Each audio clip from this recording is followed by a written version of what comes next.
As the title suggests, in this video I want to talk about a Bright Dust farm, which in my opinion is the best one in the game currently. Unfortunately, this farm cannot be done every single week. It depends on a certain bounty from tests, so let's just get straight into it. So, you want to go to her inventory right here, as you can see, bounties, and you want to look for this one specifically. Engage and defeat challenging hive enemies. In other words, find orange bars or yellow bars that are hive and kill them. Now, if you have bounty nodes, which most people do, you know, in my case, I used to have like 700 and I never did anything with them because I thought these bounties were borderline useless. You know, you go for like 10, 20 bright dust, like who cares, right? But in this case, this bounty is extremely easy to do and rewards you with 70 bright dust each time. And most people probably have a couple hundred ready to go. And this will take you maybe, I don't know, 2-3 minutes to complete. So it's a pretty good farm, pretty quick farm, with especially the DLC coming out soon, and everything changing to a Bright Dust system. It might help you stock up if you want to for items, so I'm going to show you how it works. So you pick up the item, the bounty, and what you're going to do is, you're going to launch the Zol strike on Mars. Now, the advantage of this is, you can do it solo queue or with the team. If you do it with the team, obviously you just go in, get your kills, and leave. If you do a solo queue, you can still get your kills, or you can go join in progress and still get the kills even if you're in the middle of strike, or you can even join in progress at Zol, and if you do, hey, that's free Vanguard tokens, why not, right? The beauty of this strike is, there's literally hive majors everywhere. The beginning cave, there's 5, the first room, there's 4 or 5, depending if you get a Streaker boss or an Ogre. For some reason, Streakers don't count as majors, or yellow bars, I don't know why, that's pretty dumb.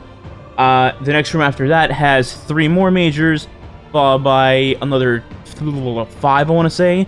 Then the main boss room, where you do find a giant ogre no matter what, has a ton of yellow bars, probably at least 10 on its own.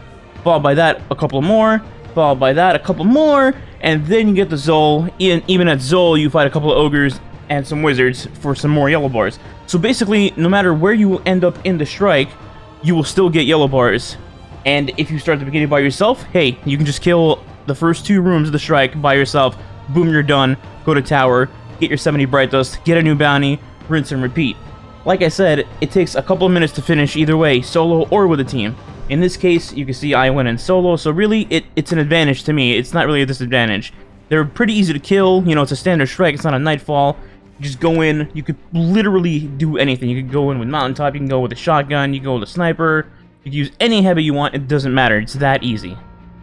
I'm going to show you guys real quick what I mean, but in the meantime, I will mention that there are other methods to doing this.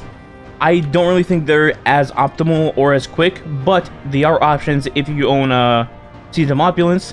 So in Menagerie, you can launch it up, and obviously there's matchmaking in that.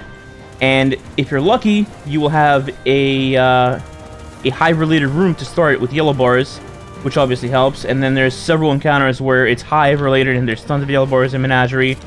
So in the event of you wanting to farm legendaries or rolls of something in Menagerie while getting this bounty done, you could do that, but obviously Menagerie takes 10-15 minutes per run. Now, the other option would be to start the beginning of Crown of Sorrows in the raid, and what you do is basically just farm the beginning knights over and over. However, as you probably already know, there's like a million ads there, and they all shoot you, and most of them are going to be blessed when you're not, and you're probably going to die. You're probably going to get maybe 5 knights, die, then get another 5, then go to orbit, go to tower, and then get a new bounty. So I feel like this is better than that. As you can see, I already have 5 out of 10, and I'm only going to the first room of the strike. Like I mentioned, if it's a Shrieker here, that's going to be 4, and unfortunately we have Shrieker. If you have an Ogre here, which it is possible to have one, then you would have 10 total in the first 2 rooms, and you'd be done.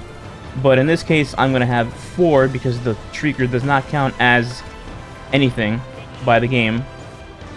So let me just kill these guys real quick.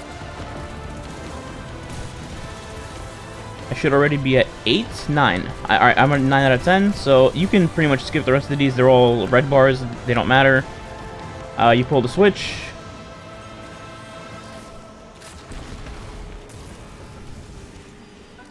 And then you go into this very next room, and then there's going to be a knight, but there's also going to be 2 acolytes you can kill. Pick your poison, doesn't matter which one. And there you go, boom, you're done. Now all you gotta do is just hand it in. Bam, get 70 dust. and then you go back to the tower, get another bounty, rinse and repeat, boom, you have another 70 dust. And if you do this over and over for maybe even a couple hours, you will accumulate a bunch of bright dust. As you can see, I have 50k. Most of it came from doing this. Some comes from the engrams you get, obviously, but when I had a ton of banknotes, like 800, this is all I did. I still have 400 left, and yeah, that's about it. So there you go, guys. If you have a ton of banknotes to hand in, use those, get your bright dust, and get ready for Shadowkeep.